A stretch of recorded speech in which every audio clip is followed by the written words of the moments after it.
Hola a todos. En este video vamos a explicar dos de las ecuaciones fundamentales para describir el comportamiento mecánico de los materiales. La primera es la ley de Hooke y la segunda, la ecuación que describe a la razón de Poisson. Bien, como explicamos en el video anterior, una de las herramientas más fundamentales para describir el comportamiento mecánico de los materiales es la curva de esfuerzo de formación, determinada a partir de una prueba de tensión. Las curvas de esfuerzo de formación son generalmente descritas por una zona elástica lineal y una zona plástica.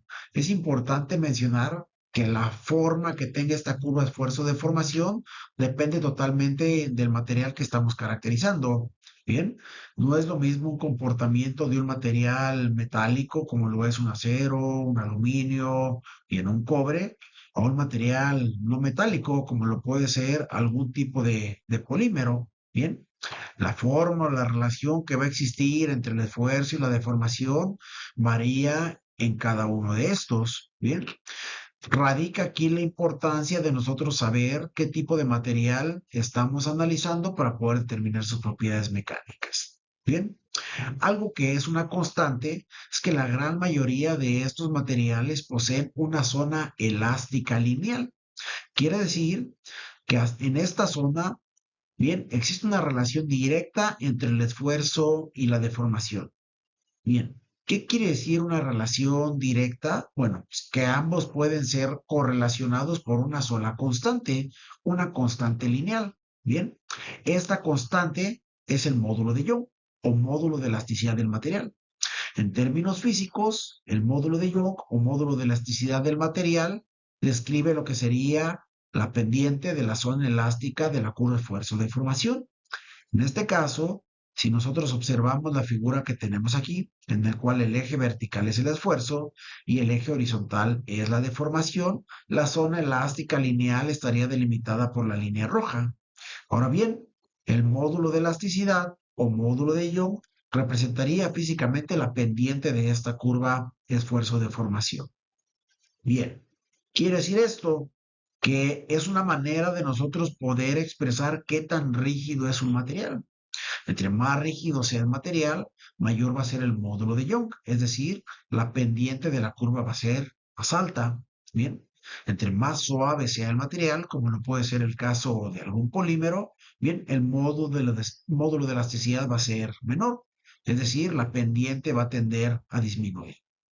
Bien, como lo mencionamos, el comportamiento después de esta zona elástica se va a referir a un comportamiento plástico y este va a diferir dependiendo del tipo de material que nosotros estemos evaluando. Ahora bien, ¿cómo relacionamos el esfuerzo y la deformación? A través de la ley de Hooke. Bien, la ley de Hooke nos indica que el esfuerzo es igual a la deformación, bien, multiplicado por el módulo de Young o módulo de elasticidad. Bien, podemos utilizar esta relación para la descripción de la zona elástica lineal. Ya tenemos algunos valores predefinidos, bien, para los materiales más comunes, bien.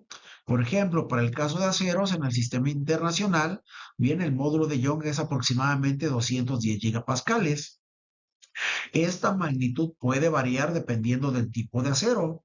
Entonces, es esperado que nosotros podamos tener, bien, un rango de entre 195 a 210 o 215 gigapascales. Bien, en el sistema internacional, esto estaría representado como 30.000 KSI. Bien, en el caso de los aluminios, el módulo de elasticidad es alrededor de 73 gigapascales. De la misma forma que en el caso de los aceros, bien, podemos tener un rango en el cual se comportan estos materiales y este puede ir desde los 65 gigapascales hasta los 75 gigapascales. Bien, en el sistema inglés, bien, la conversión nos daría alrededor de 10.600 KSI para esos 73 gigapascales. Ahora bien, en el caso de plásticos, y aquí quiero ser muy puntual, bien, porque tenemos una gran cantidad de polímeros, bien, todos con distintos niveles de resistencia, en el cual su módulo de elasticidad puede variar de forma considerable, y este puede ir desde unos pocos gigapascales, bien, hasta valores por encima de los 14 gigapascales. Bien, en mi caso hemos realizado tal vez experimentos donde hemos obtenido módulos de elasticidad para ciertos polímeros, bien alrededor de los 20 o 30 gigapascales, los cuales los hacen materiales bastante resistentes. Entonces es importante hacer esta observación. Bien, respecto a la razón de Poisson, ¿qué es la razón de Poisson y por qué es importante poder cuantificarla? Bien, para tener una idea clara de qué es la razón de Poisson, vamos a centrar el análisis en un pequeño elemento sometido a tensión, bien, como lo es una barra mostrada por aquí en la figura. Esta barra inicialmente tiene una longitud determinada y también tiene un área de sección transversal definida por el diámetro inicial, bien, del material. Ahora bien, cuando sometemos este material a tensión, bien, lo que va a ocurrir es que la longitud final del elemento se va a incrementar respecto a la longitud inicial. Bien, pero algo importante es que el diámetro también del elemento va a disminuir. Bien, y esto es obvio. El material mantiene el mismo volumen. El volumen de la barra inicial es el mismo que el volumen de la barra final. Sin embargo, hemos ganado en longitud, pero hemos perdido en sección transversal. Bien, quiere decir esto que hemos tenido dos tipos de deformaciones, bien, durante este proceso. Una deformación longitudinal, bien, que ocurre a través de la dirección en la cual la carga está siendo aplicada, y una deformación lateral o deformación transversal, que ocurre de manera perpendicular a la deformación longitudinal. Ahora bien, ¿cómo podemos cuantificar o relacionar estas dos componentes de deformación? A través de la razón de Poisson. Bien, la razón de Poisson, bien, va a ser ese valor numérico o esa constante que me va a indicar la proporción o la razón de cómo se deforma un elemento, bien, en su dirección longitudinal contra su dirección transversal. La fórmula está definida de la siguiente manera. La razón de Poisson es el negativo de la deformación lateral conocida como epsilon prima sobre la deformación axial o también llamada longitudinal.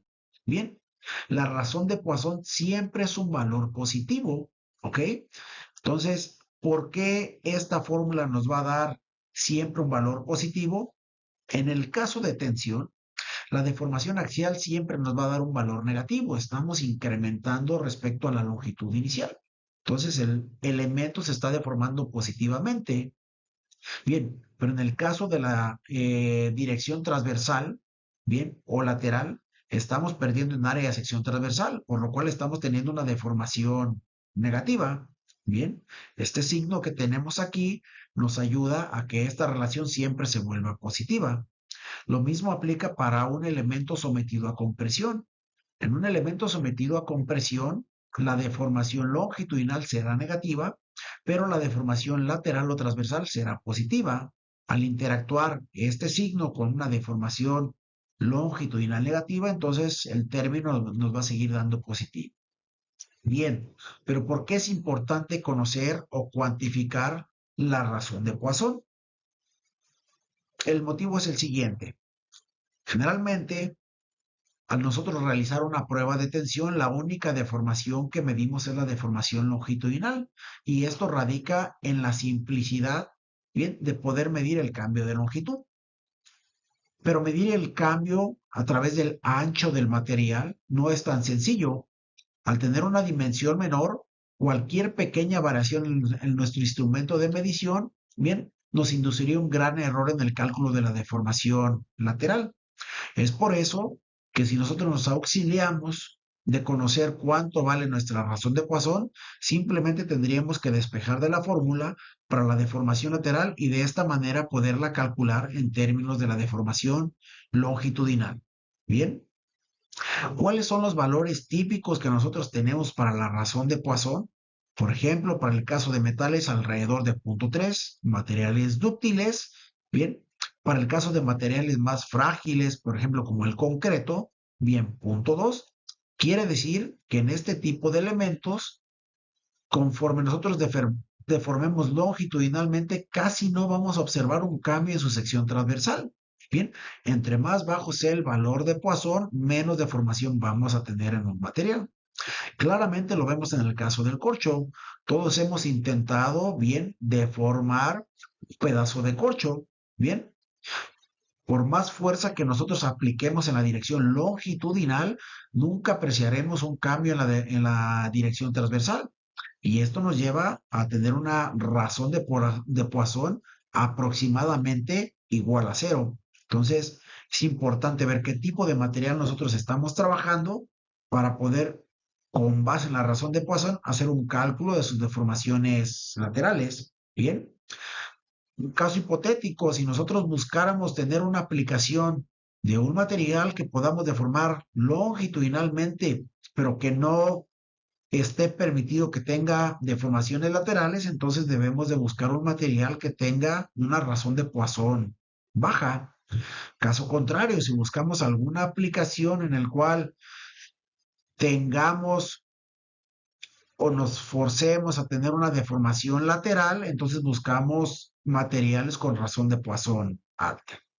Bien, ahora bien, ¿cómo podemos tener una aplicación de lo que sería módulo de elasticidad y razón de Poisson en un caso real o en un ejemplo? Para esto, analicemos el ejercicio siguiente. Bien, nos dice por aquí un tubo de acero de longitud de 4 pies, tiene un diámetro externo de 6 pulgadas y un diámetro interno de 4.5 pulgadas. Este tubo está comprimido por una fuerza axial P de 140.000 libras. El material tiene un módulo de elasticidad de 30.000 KSI y una razón de Poisson de 0.3. Claramente nos especifica que es una C. Determine las siguientes cantidades para el tubo. Primeramente, queremos determinar cuánto vale el acortamiento delta, cuánta longitud va a perder ese elemento bajo la acción de esa carga P. Inciso B, nos pide calcular una deformación lateral epsilon prima, es decir, cómo va a cambiar el área de sección transversal de ese tubo.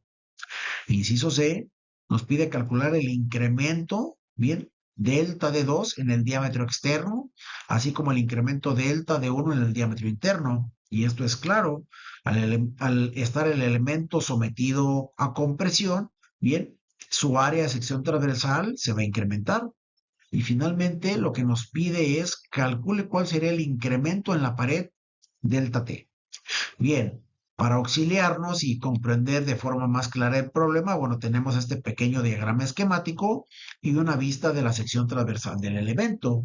Bien, ahora, considerando ya los temas que hemos visto de forma previa, lo cual es esfuerzo normal, deformación normal, ley de Hooke y razón de Poisson, es como podremos dar solución a este ejercicio. Primeramente, para el inciso A, consideremos lo siguiente. La carga está aplicada directamente sobre el centro del elemento y es perpendicular al área, lo cual nos permite aplicar directamente la fórmula de esfuerzo, sigma es igual a P sobre A. Por otro lado, nosotros conocemos ya cómo calcular una deformación longitudinal del elemento, y esto es el cambio de longitud entre la longitud inicial. Y por último, también hemos conocido o definido la ley de Hooke, donde me da la relación directa entre el esfuerzo y la deformación a través de el módulo de elasticidad o módulo de Young. Entonces, bien, para el cálculo del inciso A, bien, nos auxiliamos de las fórmulas previas. Bien, delta es igual a la deformación por la longitud inicial. No conocemos la deformación, pero sí nos podemos apoyar de la ley de Hooke para poderla calcular en términos del esfuerzo y módulo de elasticidad. Ahora bien, en este punto conocemos módulo de elasticidad, pero no conocemos el esfuerzo. Pero el esfuerzo lo podemos calcular directamente, bien, con la relación de P sobre A. Bien, y es aquí donde obtenemos el primer valor. El esfuerzo, bien, sería igual a menos 140. Importante considerar el signo negativo porque el elemento está sometido a compresión. Y el área de la sección transversal es un tubo, bien, por lo cual lo tendremos que calcular, bien, con la resta del cuadrado de los diámetros, obviamente multiplicado por pi sobre 4. Bien, el esfuerzo que está experimentando este elemento es de menos 11.32 KSI o 11.320 PSI. Ahora bien, con el término del esfuerzo ya podríamos calcular la deformación y por consiguiente el incremento delta. Y eso lo hacemos de la siguiente forma. Cálculo de la deformación, simplemente esfuerzo sobre módulo de elasticidad. Bien, y eso nos daría menos 377 por 10 a la menos 6. Como vemos, son valores muy pequeños. Bien, y el término de la deformación es adimensional. Finalmente, podremos calcular el término de delta o el acortamiento, y esto es si multiplicamos esta deformación por la longitud inicial. Esto nos daría un resultado de menos 0.018 pulgadas. Bien, para calcular la longitud final no nos quedaría simplemente más que restarlo de la longitud inicial.